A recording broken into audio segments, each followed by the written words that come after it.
Bonjour et bienvenue à toi. C'est une coïncidence, j'avais commencé la vidéo, mais bon, c'est vrai qu'il faisait pas très beau aujourd'hui et j'ai été, c'est vraiment une grosse coïncidence. Pile au moment où j'ai commencé à filmer, il il a commencé à tomber, et là il tombe des cordes. Donc je me suis prostré à un endroit le temps que ça passe. Heu, mais bon, on va faire la vidéo quand même, hein. J'espère juste que le son sera bon. Et donc, cette vidéo, elle fait partie de celles qui sont spécifiques et qui concernent le MLM en soi. Donc, c'est la partie qui concerne moins le développement personnel que le développement de l'affaire. Donc, dans cette vidéo, il va s'agir de se demander pourquoi le MLM, donc le marketing relationnel ou le marketing de réseau, est la meilleure solution, la meilleure façon de faire de nos jours pour, on va dire ça comme ça, pour gagner de l'argent. Et tout ce chapitre en fait est développé dans un des chapitres du livre d'Eric Worre qui s'appelle GoPro. Donc ça, on en reparlera encore. C'est un livre qui est majeur. Et donc, je vais te demander de te poser la question tout de suite, de savoir qu'est-ce que tu veux, qu'est-ce que tu attends d'un travail, d'un emploi ou d'une activité qui te permet de gagner de l'argent. Qu'est-ce que tu veux exactement? Voilà, donc tu peux arrêter la vidéo et tu peux faire une liste de tout ce que tu ne veux plus, ou tout ce que tu veux moins, ou tout ce que tu veux un peu mieux, on va dire, tout ce que tu voudrais que ce soit mieux, et tout ce que tu voudrais en fait. Je peux te donner un exemple, tu voudrais travailler moins, donc passer moins de temps à travailler, et par exemple gagner plus. Bon, ça c'est vraiment donc fais ta liste avec tes propres exigences, tes propres aspirations. Tu peux mettre la vidéo en pause et ensuite on se retrouve juste après.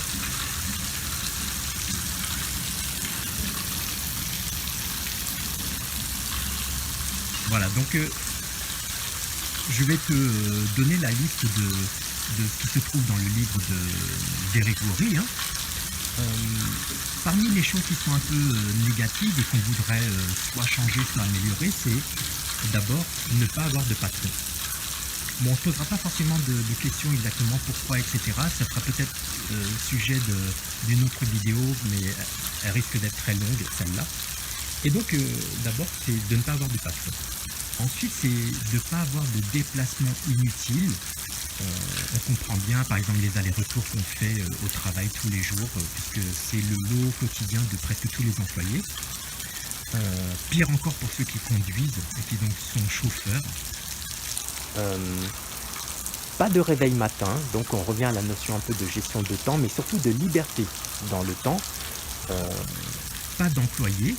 Donc ça, c'est le fait de soi-même de monter une entreprise. Et voilà, il y a beaucoup de problématiques lorsqu'on a des employés. D'ailleurs, ne serait-ce qu'administrativement, hein.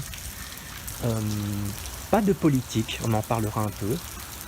Pas de compromis, donc ça attention avec bon, des guillemets, hein, bien sûr, puisque des compromis on en fait quand même, mais des compromis on va dire qui ne dépendent pas forcément que de nous et qui dépendent du contexte.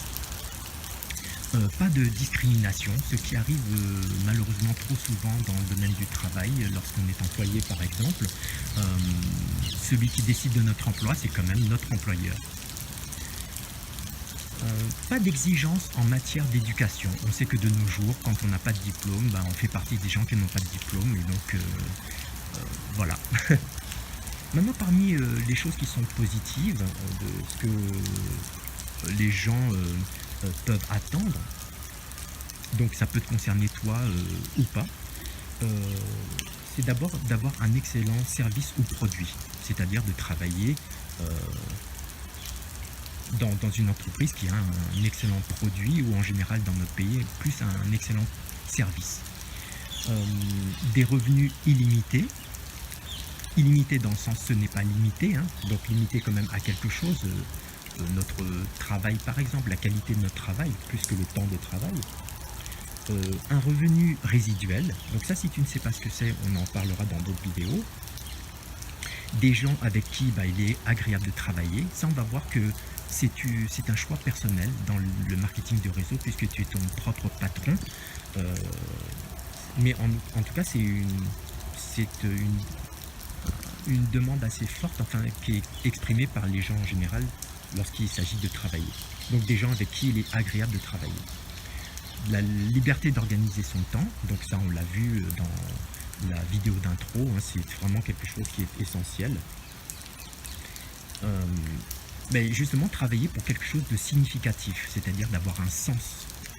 dans son travail, ce qui est malheureusement trop souvent pas le cas. Euh, le fait de ne pas s'épuiser personnellement, donc ça, il y a beaucoup de travail dans lequel ben, on s'épuise tout simplement, hein, parce qu'on travaille à accomplir sa tâche et c'est tout.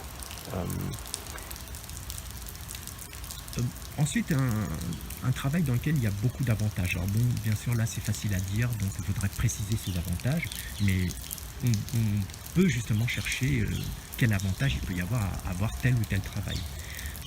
Une portée internationale, c'est-à-dire que bon, bah, le travail qu'on fait, est-ce que ça touche que notre zone locale, que notre pays, ou alors éventuellement, entre guillemets, est-ce que ça peut toucher tout le monde entier à l'international, puisque la nouvelle économie est vraiment internationale. une contribution à des causes qui nous tiennent à cœur, hein, donc bah, on revient un peu au sens de faire quelque chose qui a du sens. Euh, de faibles risques, bon ça on en reparlera parce que c'est un propos qui est un peu tendu quand même.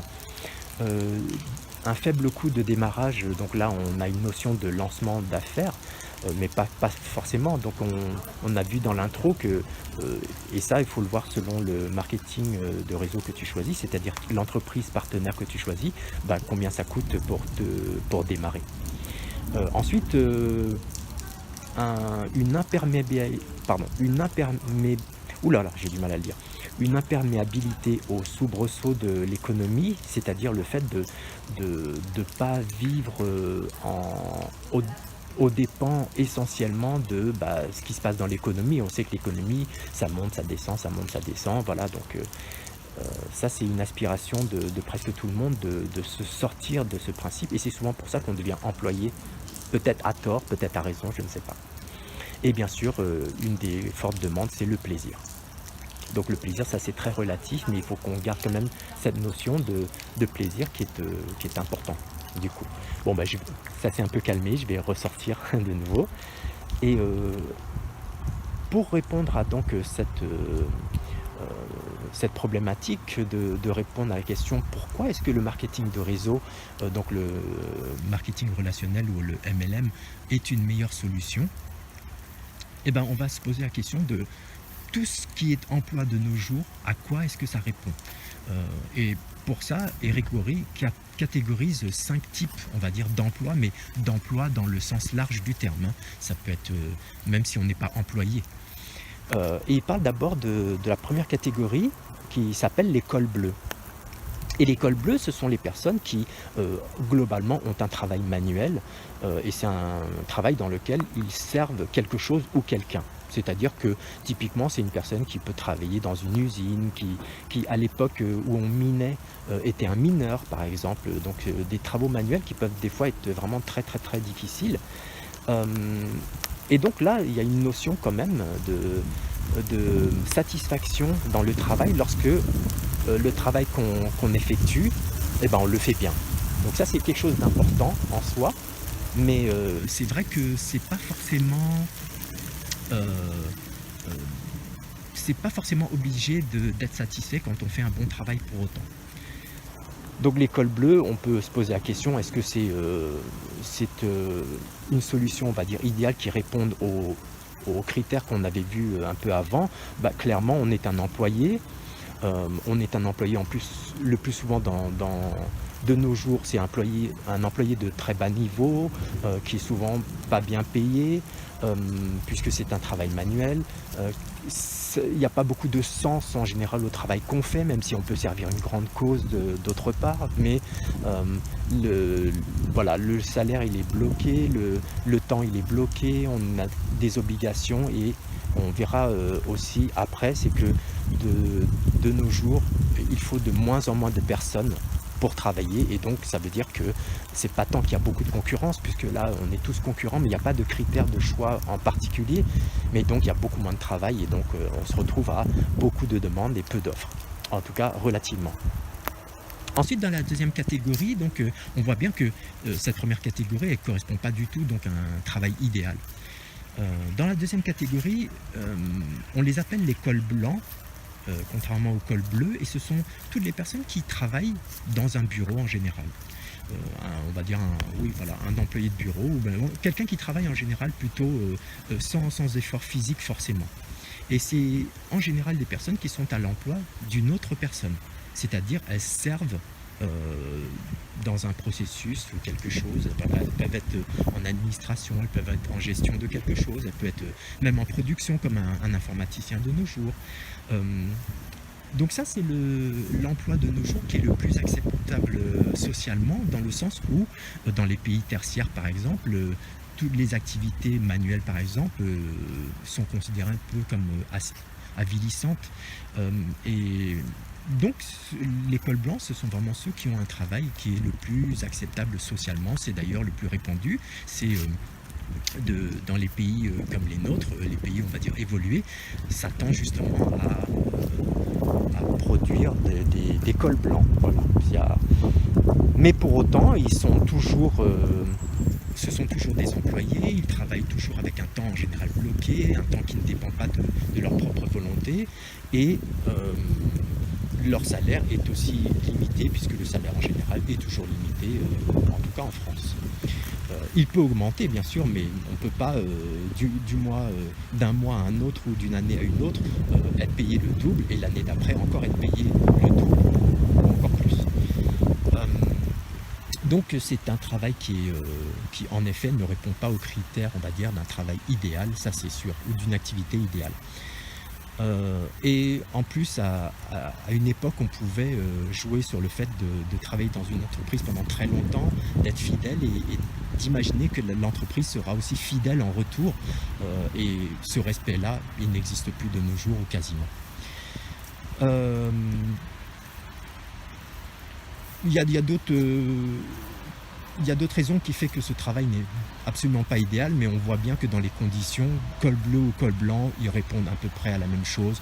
Le temps, ils ne le disposent pas, le salaire, enfin les revenus sont limités, donc de toute manière, ça ne peut pas répondre à un travail idéal, on va dire. Maintenant, la troisième classe, ce sont les vendeurs. Les vendeurs, eux, ils sont un peu particuliers parce que autant tout le monde ne peut pas faire du marketing de réseau, autant peu de personnes peuvent être vendeurs, vraiment. Le vendeur, il a quelque chose de très très particulier, c'est qu'il a un caractère, comme on dit, aventureux. Lui, il cherche vraiment, enfin c'est vraiment quelque chose qui est difficile pour presque tout le monde de passer dans la vente, et on le comprend très naturellement. Et c'est un combat constant aussi lorsqu'on est vendeur, entre le fait de je gagne de l'argent et combien j'en dépense. Parce que le vendeur, lui, il a un état d'esprit qui est que lorsqu'il est bon, il fait beaucoup d'argent, il fait beaucoup de chiffres.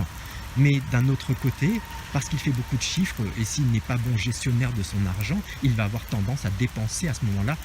Mais comme le vendeur n'a pas une grande stabilité en termes de revenus, autant il peut gagner beaucoup, autant il peut gagner aussi beaucoup moins à un moment donné. Et là, quand il a une vie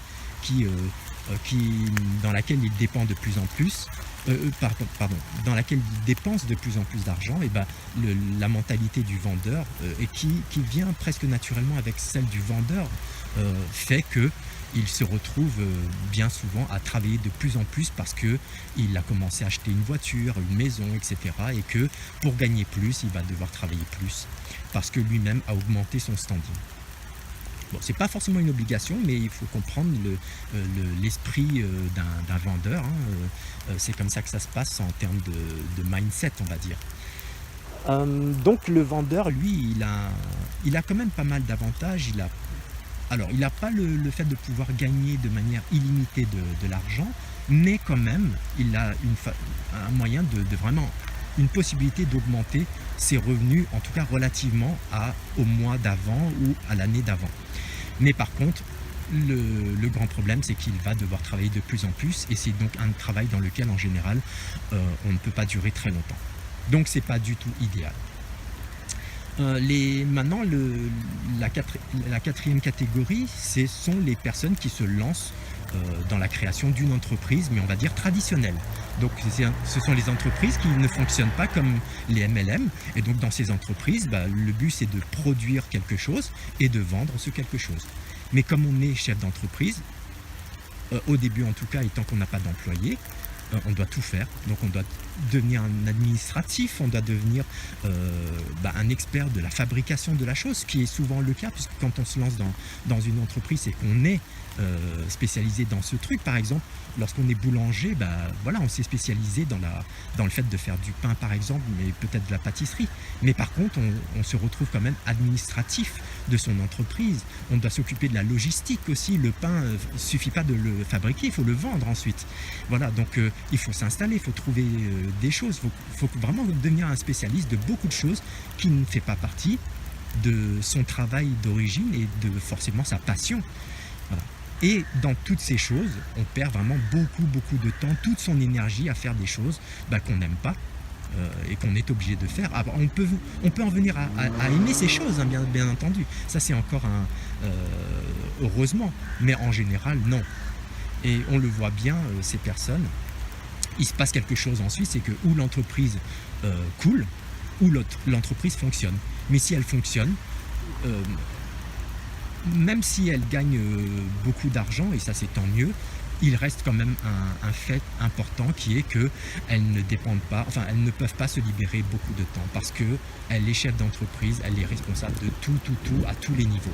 Et ça c'est vraiment quelque chose qui au niveau du stress déjà n'est pas idéal, mais au niveau de la gestion du temps est complètement idyllique de penser qu'à un moment donné on peut arrêter de travailler complètement, de s'occuper de rien et que tout va aller tout seul. Donc c'est absolument faux cette chose-là. Donc c'est pas un travail ou une sorte d'emploi, on va dire, qui est idéal non plus, hein. Et la dernière catégorie, donc, ce sont les investisseurs. Alors les investisseurs, on peut dire tout de suite, et ça on le comprend, hein, c'est qu'on a besoin d'argent. Et en général, il faut beaucoup d'argent. Alors beaucoup c'est relatif, hein, parce que ça dépend de comment on l'investit et où on l'investit, mais la règle principale c'est bien entendu, plus on a de chances de gagner beaucoup d'argent, et plus il y a de risques. Voilà. Donc ça c'est déjà un positionnement mental qui est important à comprendre et à avoir, c'est que tout le monde ne peut pas être investisseur, clairement. Comme pour le vendeur, il faut vraiment avoir plus que ça une stratégie, une logique, et malheureusement il faut souvent développer des connaissances et des compétences qui sont vraiment incroyablement avancées lorsqu'on veut vraiment réussir et continuer à perdurer pendant des dizaines d'années. Ou jusqu'à ce qu'on ait envie de changer. Et donc, lorsqu'on se lance en investissement, il y a quelque chose qui arrive, et ça arrive tout le temps, c'est qu'on ne peut pas tout contrôler. Ce n'est pas possible. Si c'était possible, l'investissement n'existerait pas, ce serait devenu un métier. L'investissement possède toujours un risque en particulier, et ce risque, il vient du fait que à un moment donné, il faut accepter que les choses nous échappent. Et donc, quand les choses nous échappent, c'est là que justement ça peut faire très mal lorsque on manque de connaissances, de compétences, et il en faut vraiment beaucoup savoir gérer son argent. C'est pas que gérer l'argent. On en parlera peut-être dans une vidéo spécifique si c'est intéressant, mais on voit que c'est pas quelque chose d'idéal dans le fait de faire de l'argent. Mais il y a un côté où on peut faire de l'argent de manière illimitée. Ça c'est vrai. Avec les risques qui correspondent, mais ils peuvent être illimités. Alors maintenant, on va discuter du fait de pourquoi tout ça correspond de moins en moins à une façon de travailler qui est idéale, ou quand on dit travailler, une façon de gagner de l'argent qui est idéale. Parce que on est depuis longtemps dans une nouvelle économie qui continue à évoluer, et dans cette... On peut dire que la première étape de l'économie d'il y a peut-être 50 ans, 70 ans, le principe était relativement simple. D'abord, on allait à l'école pour apprendre à être un employé, donc on apprenait à faire un travail en particulier, des compétences qui correspondent. Et ensuite, la deuxième étape, c'était de trouver une entreprise Et ensuite, pendant une quarantaine d'années, donc en fait toute sa vie, on travaillait pour cette entreprise et ensuite on prenait sa retraite. Donc ça, c'est un temps qui est, on peut dire, quasiment révolu pour tout le monde de nos jours. Peut-être pas tout le monde, mais on peut dire que pour les 90% au moins des personnes, ça n'existe plus. Maintenant, un maintenant qui, encore une fois, évolue toujours, hein.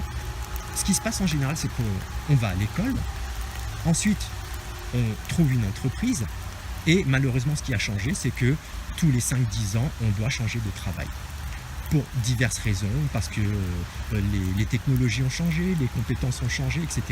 Et la chose qui s'est ajoutée à ça, c'est que maintenant, on doit retourner apprendre de nouveau de temps à autre. Peut-être tous les 5 ans, peut-être tous les 10 ans, mais on doit apprendre quelque chose. Donc maintenant, on appelle, par exemple, en France, on n'appelle pas ça retourner à l'école, mais on appelle ça se former. Et il y a notamment un mot qui est sorti récemment, il y a ces dernières années, où on faisait plus de publicité, si je puis dire, là-dessus, c'est le fait de se former à vie, la formation continue. Et donc, dans l'économie actuelle, et c'est une tendance qui va s'aggraver probablement, en tout cas il n'y a aucune raison pour laquelle elle s'améliore vraiment, c'est qu'au moment de partir à la retraite, eh ben, la retraite peut ne pas suffire. Et donc l'économie, on va dire vraiment plus actuelle et celle qui est en évolution de nos jours, elle se passe un peu plus comme ça. C'est que on touche le travail dans lequel on est, hein, et il y a beaucoup d'emplois qui commencent à évoluer, c'est qu'on touche un salaire fixe, mais qui est un salaire fixe en général plutôt bas. Alors bon, ça c'est relatif, ça dépend d'où on travaille. Et ensuite, on va toucher un salaire variable par rapport au résultat du travail qu'on fait. Un exemple qui est donné, par exemple, c'est que aux États-Unis, par exemple, les serveurs, lorsqu'ils travaillent maintenant, ils n'ont même plus de salaire fixe. C'est-à-dire ils sont payés $0. Et tout leur salaire, tout leur revenu est donné par les clients. Ce sont les clients qui, chez nous, en fait, donneraient des pourboires. Là-bas, le pourboire, en fait, c'est un salaire. C'est vraiment les clients qui nous payent. Et donc les serveurs, alors pas tous les serveurs, hein, mais ceux qui travaillent de cette façon, et bien en fait, ils gagnent leur vie qu'avec ce qu'on appelle nous ici les pourboires, mais là-bas, c'est devenu, ça fait partie de la culture maintenant, ça ne s'appelle plus un pourboire, c'est son salaire. Et donc les employeurs, en quelque sorte, de ces comment dire, de ces serveurs, ce sont les clients eux-mêmes qu'ils servent. Donc on revient à la notion de payer au résultat. Et donc cette évolution, elle a tendance à toucher de plus en plus de corps de métier parce que les entreprises aiment beaucoup cette façon de fonctionner lorsqu'il s'agit d'avoir des employés. C'est parce que tout simplement, le salaire fixe, c'est quelque chose qui plombe une entreprise. Et là, le salaire fixe, tu vois que quand on n'en donne pas à son employé, forcément, c'est dans le budget, c'est quelque chose qui est vraiment une sorte de délivrance pour une entreprise. Et puisqu'elle est payée au résultat, et forcément, si elle fait du résultat, l'entreprise fait du chiffre. Donc on pourrait dire que ce serait peut-être gagnant-gagnant. Oui, mais non, mais l'employé, lui, il y a perdu dans le sens où l'employé n'est pas un indépendant. C'est toujours un employé. Et donc qu'il soit payé comme un indépendant au résultat, ce qui n'est pas souvent le cas d'ailleurs, puisque les indépendants sont aussi payés au temps de travail pour certains, et du coup on voit que c'est un système et un mode de fonctionnement qui donne l'avantage à l'employeur et pas à l'employé. Suite à ça, donc on voit bien que dans cette nouvelle économie, les emplois en général commencent à être de plus en plus, répondre à de plus en plus de contraintes. Et pour en plus conclure sur le fait que le fait d'être un employé n'est vraiment pas une bonne chose, c'est que dans la nouvelle économie, on a de moins en moins besoin d'employés. On fait tout pour avoir de moins en moins d'employés. On automatise tout ce qu'on peut automatiser, etc. Et on le fait de mieux en mieux. Donc on a vraiment besoin de moins en moins d'employés, ce qui veut dire que les cols blancs disparaissent de plus en plus et il ne va rester que les cols bleus qui, eux, de par leur travail manuel, est difficilement parfois remplaçable parce que, par exemple, un concierge, si on a besoin d'un concierge, bon, les 100 concierges vont disparaître, mais il en restera toujours 1 sur 100 parce qu'on a quand même un besoin à un moment donné d'avoir quelqu'un qui réponde à quelqu'un d'autre. Mais on a besoin globalement de moins en moins d'employés et en tout cas c'est un désir. Et ça donc c'est vraiment une problématique importante pour les personnes qui veulent rester employées, donc travailler en tant qu'employé pour une entreprise. Et donc on en vient à pourquoi est-ce que le marketing de réseau, le marketing relationnel ou le MLM est mieux dans toutes parmi toutes ces classes, ces 5 classes de type d'affaires. Donc on peut dire que le marketing de réseau, c'est le 6e par exemple, mais en tout cas, il est vraiment à part dans le fait où il faut savoir que dans l'économie actuelle, il y a beaucoup de produits et de services dont les entreprises ont besoin de faire la promotion. Parce que ça, c'est toujours quelque chose qui est une vérité absolue. Une entreprise n'existe que parce qu'elle propose un service ou un produit. Et donc, on a toujours besoin de ce genre de personne qui fait distribuer et qui fait connaître le produit. Mais les entreprises, elles ont 2 choix. Soit elles travaillent comme des entreprises traditionnelles, on l'avait déjà vu, c'est-à-dire qu'elles fabriquent leurs produits, ensuite elles en font la pub, elles engagent des équipes en général qui sont très grandes de commerciaux qui vont vendre le produit, des équipes qui vont faire aussi connaître le produit, travailler l'image du produit, etc., etc., etc. Donc il y aura de la pub, de la diffusion de leurs messages par exemple. Et ce qui se passe, c'est que ça, c'est ce qui se passe avec les entreprises classiques, et on vient donc d'en parler durant toute cette classification de 5 types de façons de gagner de l'argent. Ça inclut toutes ces personnes qui travaillent de cette manière.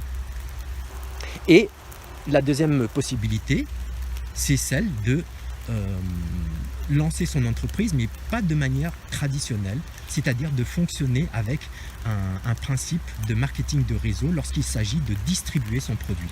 Et donc on en vient à notre travail en particulier. Les entreprises, elles choisissent de plus en plus de nos jours ce système de MLM parce que ça s'inscrit bien dans cette nouvelle économie. Et cette nouvelle économie, on l'avait vu, c'est que moins on a d'employés, mieux c'est. Et c'est vrai que l'entreprise qui se lance avec un système de distribution en marketing de réseau, elle n'a pas besoin d'employés puisque toutes les personnes qui travaillent ne sont pas des employés. Ce sont des personnes qui sont dans leur propre affaire. Donc c'est un avantage pour elles. Ensuite, toutes ces personnes sont payées au résultat. Mais le résultat, ce n'est pas que le résultat de la vente, on l'avait vu en intro, il y a un résultat qui rapporte beaucoup plus d'argent donc pour les marketeurs qui travaillent en MLM, c'est que c'est le fait de bâtir une organisation. Mais là-dessus, c'est gagnant-gagnant, puisque tant qu'on est clair, l'entreprise, elle est gagnante là-dessus, et on va voir pourquoi nous-mêmes, nous sommes gagnants parce que c'est un travail qui répond beaucoup mieux que celui d'un employé, etc., quand il s'agit de gérer son temps et gagner de l'argent.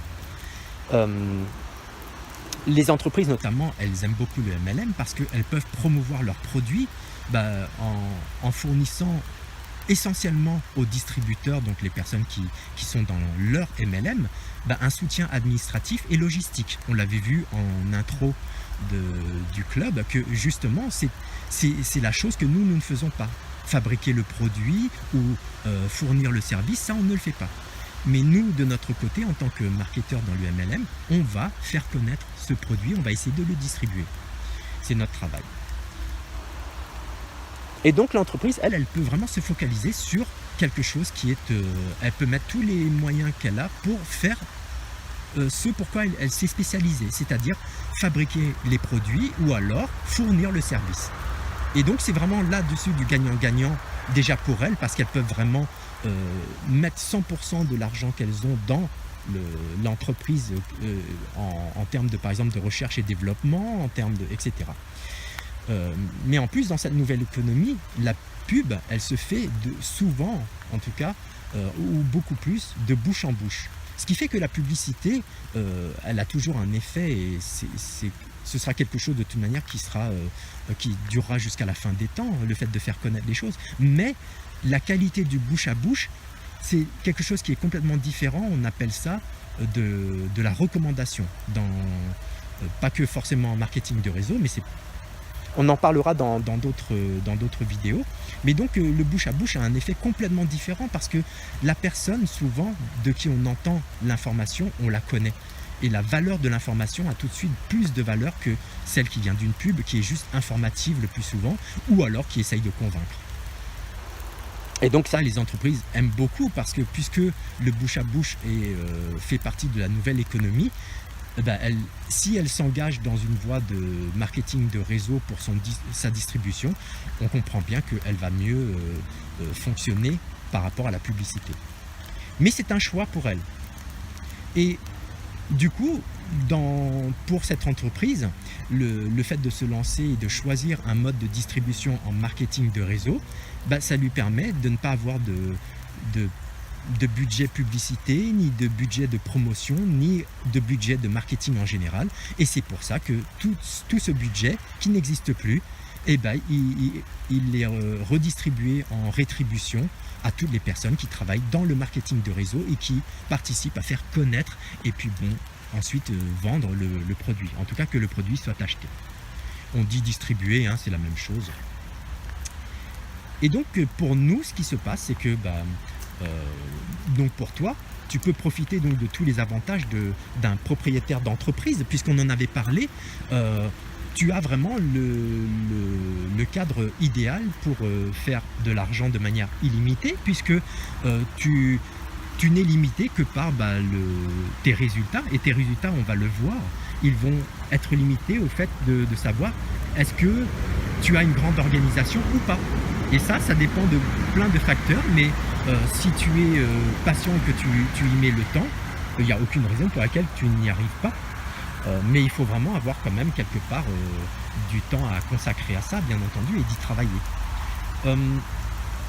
Et d'autre part, tu n'as aucun des désavantages de la personne qui possède une entreprise, puisque toi, tu ne produis pas les produits et tu n'as pas d'argent à engager à fournir un service ou quoi que ce soit. Donc ça, c'est vraiment quelque chose qui est vraiment très pratique pour toi, puisque tu n'as pas de risque qui s'ensuit.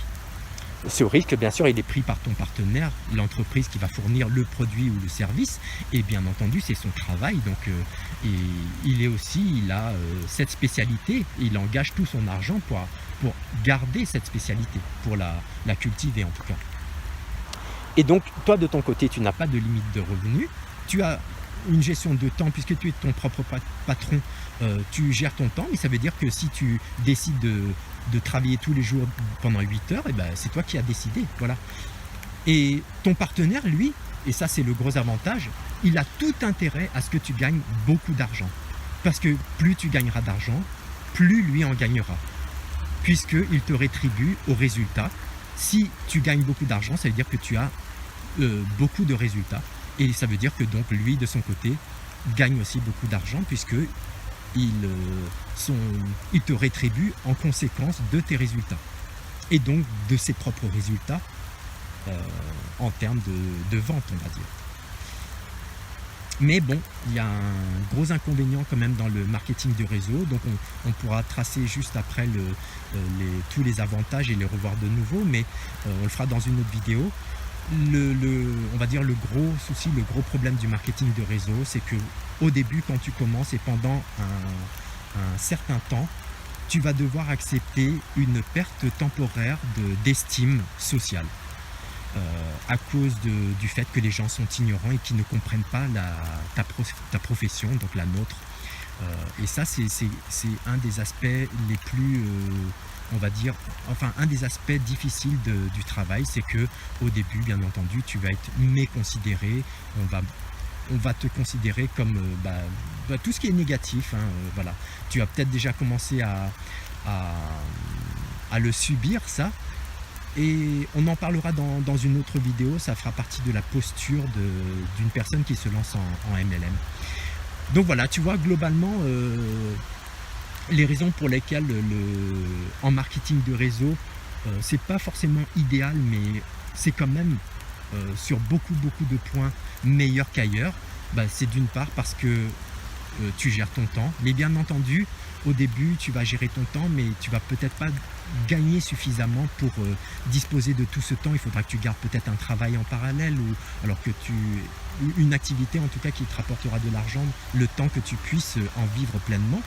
Mais ça peut venir aussi très très vite. Et par contre, dès que tu commences à faire de l'argent, il faut savoir que cet argent, ton partenaire par exemple, est vraiment un allié, il a tout intérêt à ce que tu gagnes beaucoup d'argent parce que lui aussi, ce sera une image pour lui de sa santé financière. Et donc, c'est vraiment du gagnant-gagnant. Et à ce niveau-là, donc, en termes d'argent, on peut vraiment dire que tu as un potentiel illimité, limité dans le sens où bah, ce sera le marché dans lequel tu seras, donc les produits, les services ou ce que propose ton entreprise, mais pas forcément. Tu seras, comme on a dit en intro, plutôt limité en général à ta capacité propre à te développer, puisque voilà, en marketing relationnel, en marketing de réseau, donc en MLM, on est limité à la valeur personnelle qu'on représente, qu'on est. Donc c'est pour ça que le développement personnel est très important, puisque si tu veux gagner de manière illimitée, il faudra que tu te développes aussi, et donc jusqu'à la fin de ta vie, mais que tu essayes de devenir meilleur personnellement. Voilà. Il n'y a pas de compétences particulières à apprendre, si ce n'est que par moment, si tu as une idée de comment tu peux évoluer, tu peux essayer de faire ça. Mais fondamentalement, le but, c'est de devenir meilleur personnellement. Et donc, c'est un état d'esprit, c'est ce qu'on appelle le mindset. Et ce que tu deviens, en fait, limitera, en fait, on va dire, revenus, en tout cas ton chiffre d'affaires. Voilà. C'est la raison pour laquelle donc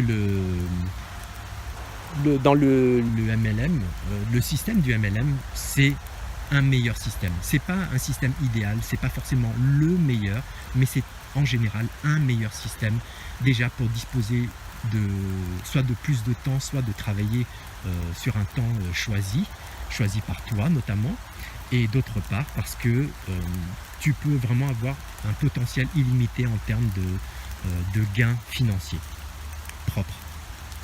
Voilà. Et ben, je te retrouve dans une autre vidéo et puis j'espère que ça t'aura éclairci les idées. N'hésite pas à faire des retours en commentaire ou à poster des choses dans le club si tu as un avis là-dessus, si tu as en plus une expérience déjà, qu'elle soit entre guillemets positive ou négative. Hein. Et puis je te retrouve voilà, dans une autre vidéo. Bonne journée à toi!